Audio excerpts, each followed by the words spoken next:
आज कुछ नहीं सकती जाने। फैसला करने और इसको आसमान करने।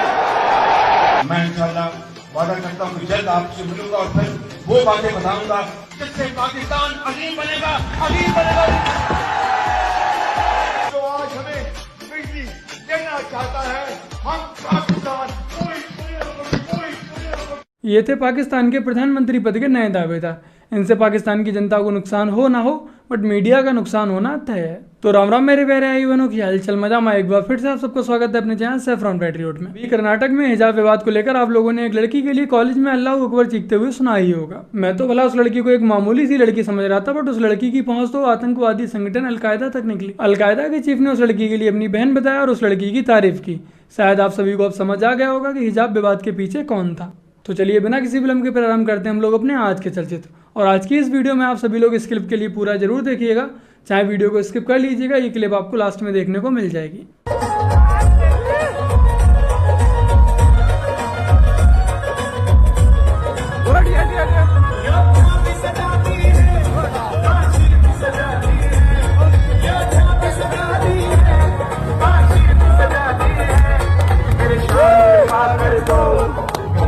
कृपा कर दो, मथुरा भी सजाएंगे।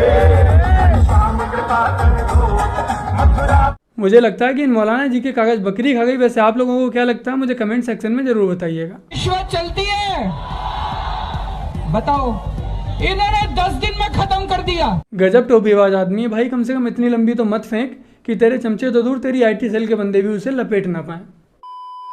आइए आपको दिखाते हैं अपने देश का हिंदू मुस्लिम भाईचारा कैसे फेंकी गई थी। ये आप देख सकते हैं यहाँ पे किस तरीके से पूरा ईंटों का जो चट्टा है ये देख सकते हैं आप, ये लगाया गया था और यहीं से इस तरीके से पूरी फेंकी गई थी। दूसरी तरफ आप यहाँ देख सकते हैं कि यहाँ पर जो पूरा इलाका है, इसी इलाके से सबसे ज़्यादा पत्थरबाजी हो रही थी। तमाम तरीके के जो घर हैं वो आप देख सकते हैं। ये मस्जिद सामने देखेंगे तो मस्जिद पे आपको दिखाई देगा कि मस्जिद पर भी बहुत सारी जो ईंटें हैं वो पड़ी हुई हैं। आप यहाँ देखेंगे तो मस्जिद पर भी ईंट पड़ी हुई है और मस्जिद के आसपास के इन्हीं इलाकों से जबरदस्त पत्थरबाजी चल रही थी। और पत्थरबाजी इस कदर चल रही थी कि यहाँ पे समझ में आता है कि स्थिति क्या है।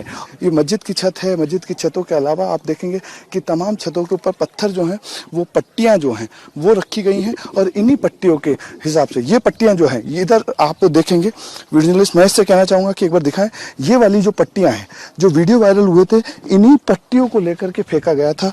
यही पट्टियाँ थी जिनको भगवा रैली के ऊपर फेंका गया था। बस यही सच्चाई है हमारे देश के सेकुलरिज्म और भाईचारे की। धर्म के नाम पर जो नारे लगाते हैं, नारे लगाते भड़काने वाले नारे लगाते हैं, डीजे बजाते हैं, ये तमाम काम इलीगल काम है। अगर जुलूस निकालना धार्मिक तो कौन रोकता आपको? आप आराम से निकाले। धर्म का संदेश दे। हर धर्म सिखाता है, प्रेम और भाईचारे की बात सिखाता है। तो क्या कौन धर्म कहता है कि आप नारे इस प्रकार से लगाओ, दूसरे धर्म को पीड़ा हो और वहां पे दंगे भड़क जाए? ये नौबत क्यों आए? इस तोतले के अकॉर्डिंग साल में एक बार डीजे बजाने से दंगे होते हैं और दिन में 5 बार मस्जिद से लाउड स्पीकर से चीखने से भाईचारा बढ़ता है। वो पूरी साल दिन में 5 बार चीख सकते हैं लाउड स्पीकर से और हम साल में एक बार डीजे भी नहीं बजा सकते। सरकारें आएंगी जाएंगी, पार्टियां बनेगी बिगड़ेंगी, मगर ये देश रहना चाहिए। मैं भाइयों बहनों कुर्सी के लिए पादा नहीं। हम भैया सत्ता के लिए राजनीति के अंदर नहीं आए। जब हमने हमारी पार्टी हमारे पुरखों ने बनाई तब सत्ता तो दूर दूर तक आने का सवाल नहीं था। ये भारत माता की जय का नारा लेकर हम निकले थे और आज देश में पूर्ण बहुमत के साथ शासन कर रहे हैं। एक मुख्यमंत्री के रूप में मैंने अपने राजधर्म का शपथ ली है, परिवार का। एक तरफ योगी मोदी शाह जैसे नेता हैं जो देश धर्म और अपने समाज की बात करते हैं और दूसरी तरफ कांग्रेस, कभी इसका अध्यक्ष पप्पू बन जाएगा तो कभी बार डांसर, कभी पप्पू तो कभी बार डांसर। इन्हें बस सत्ता की कुर्सी चाहिए, कुर्सी के अलावा देश धर्म समाज इन लोगों को नजर नहीं आता है। क्योंकि जो पार्टियां थी वो तो, जो पार्टी दिल्ली में थी वो तो नई राजनीति की प्रतीक थी। उनका कहना था नई राजनीति है, तो वो नई राजनीति के प्रणेता थे। तो नई राजनीति पे वो कुछ सुनने को तैयार नहीं थे और उनकी नई राजनीति की जो पूरी कथा है 11 वर्ष की, हम ये नहीं कहना चाहते। एक ही पंक्ति में अगर कह दूं तो पहले कहते थे राजनीति में नहीं आएंगे, आ गए। फिर कहते थे सारी संसद और विधानसभा के लिए बड़ा आपत्तिजनक शब्द प्रयोग करते थे। असंसदीय होने के कारण मैं प्रयोग नहीं कर रहा हूं, वहां भी आ गए, उसके सिरमौर भी बन गए। शीला दीक्षित जी के लिए अभी हमारे अभिषेक मनु सिंघवी जी तो बोल रहे थे, पर वो भूल गए कि सारे ऑटो के बाहर 2013 में बेईमान जैसा शब्द लिखा हुआ।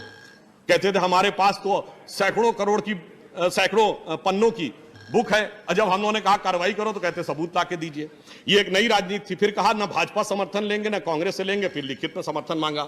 फिर कहते थे जन लोकपाल लाएंगे, जन लोकपाल तो छोड़िए, अपनी पार्टी में एक लोकपाल थे उनके। पहले मैं टीवी ऑन करता था 2014 से पहले, जब उत्तर प्रदेश के चुनाव घोषित होते थे। पता है, आप तो उस समय थी ही, मगर जो बाकी एंकर होते थे वो कैसे करते थे। उत्तर प्रदेश के चुनाव घोषित हो गए हैं, अब उत्तर प्रदेश में क्या होगा? मुसलमान यहाँ 30% है, 12% यादव है, 10% यहाँ जाट है, 5% गुजर है। अब देखना होगा मुस्लिम किस प्रकार से करवट लेगा और वो निर्णय करेगा कि आगे हमारा जो सरकार उत्तर प्रदेश का है वो किस पार्टी की बनेगी। अब ये चर्चा होता है कि इतने गैस सिलेंडर पहुंच गए, 2 करोड़ टॉयलेट खुल गए हैं, 5 करोड़ जो है लोगों को राशन मिल गया है। तो ये जो पैराडिम शिफ्ट है, ये ऐतिहासिक बदलाव है भारत की राजनीति। वो हमेशा से मुस्लिम गिने जाते थे और में बांट दिया जाता था जाट, गुर्जर, बनिया, ब्राह्मण और दलित में। सोचा था कि यूपी चुनाव में फिर से ऐसा ही होगा, बट अब समय बदल चुका है। ये कहते हैं, अगर हम कहें कि लाखों लोग उजड़ गए, कहते हैं मुसलमान भी उजड़े। मैं पूछना चाहता हूं, 100 में से 99.9% हिंदू उजड़ गए, लेकिन 100 में से 99.9% मुसलमान अपनी जगह रहे। आप तराजू के दोनों पलड़ों को बराबर दिखाना चाहते हैं। वो कहते हैं मुसलमान भी मारे गए। मैं कहता हूं, एक मुसलमान का नाम बता दीजिए जिसको किसी कश्मीरी पंडित ने मारा हो। एक अपवाद स्वरूप एक मुसलमान का नाम बता दीजिए पिछले 30 सालों में, 32 सालों में, 50 सालों में। मैं कहता हूं कि जितने कश्मीरी हिंदू मारे गए उन सबके कातिल मुसलमान थे। एक एक के कातिल मुसलमान थे। जितने बलात्कार हुए मुसलमानों ने किए, जितने घर लूटे गए, मंदिर तोड़े गए, मुसलमानों ने तोड़े। आप मुझे झूठा साबित कीजिए। मुझे एक हिंदू का नाम बता दीजिए जिसने किसी मंदिर का किसी मस्जिद का शीशा चटकाया हो। 50,000 वर्षों तक भारत भूमि मानव सभ्यता के शिखर पर थी, लेकिन न जाने कैसे 200 वर्षों में हमारे इतिहास को बदल दिया गया। मुगल भारतीय बन गए और भारतीय काफिर हो गए। अकबर सहिष्णु हो गया और शिवाजी फासिस्ट हो गए। आतंकवादी कश्मीरी बन गए और कश्मीरी शरणार्थी बन गए। मार्क्सवादी बुद्धिजीवी बन गए और सच्चे विद्वान अंधभक्त कहलाने लगे। आतंकवादी क्रांतिकारी बन गए और सैनिक उत्पीड़क हो गए। झूठा प्रचार सत्य बन गया और झूठ इतिहास बना दिया गया। इसीलिए अब जागो, अपनी मातृभूमि पर हुए अत्याचारों को याद करो और अपनी संस्कृति को बचाओ। इस टॉपिक को लेकर मैंने पूरी एक लॉन्ग वीडियो बनाई। अगर आप लोग देखना चाहते हैं तो लिंक आपको नीचे डिस्क्रिप्शन में मिल जाएगा। तो बस मेरे प्यारे भाई बहनों, आज की अपनी इस वीडियो में इतना ही। वीडियो को लाइक, शेयर, कमेंट और चैनल को सब्सक्राइब जरूर कीजिएगा। और अगर आप लोगों ने मुझे अब तक इंस्टाग्राम और ट्विटर पर फॉलो नहीं किया है तो उनके लिंक भी आपको नीचे डिस्क्रिप्शन में मिल जाएंगे, जाकर फॉलो जरूर कर लीजिएगा। चलिए जल्द मिलते हैं एक और नई वीडियो के साथ। तब तक के लिए जय हिंद, वंदे मातरम, जय श्री राम। हाथ जोड़ के निवेदन है, मेरे अपने घर के 13 सदस्य चले गए थे। मेरे अपने घर के 13% मैंने खोए। मैंने 13% खोए हैं, मगर आप लोगों से मेरे निवेदन है, हिंदू बनो हिंदू। सनातन समाज के बच्चे हो तो हिंदू बनो। आप अपने बच्चों को क्या दे रहे हो? क्या दे रहे हो आप अपने बच्चों को? हमारे पास केसर के बागान थे, हमारे पास क्या नहीं था। आप लोगों के पास कुछ नहीं, जितना हमारे पास था। अरबों रुपए की संपत्ति थी हमारे पास। भाई साहब उससे एकता नहीं थी, उससे एकता नहीं थी, उससे एकता नहीं थी। हम लोग सिर्फ पिछले बढ़ जाते हैं, फ्री बिजली, फ्री पानी, है ना, 200 यूनिट बिजली फ्री, पानी फ्री। भाई साहब हमारे पास तो बहुत कुछ था। हमारे पास केसर के बगान थे, है ना, सेब के बगान थे। भाई साहब सब कुछ था हमारे पास।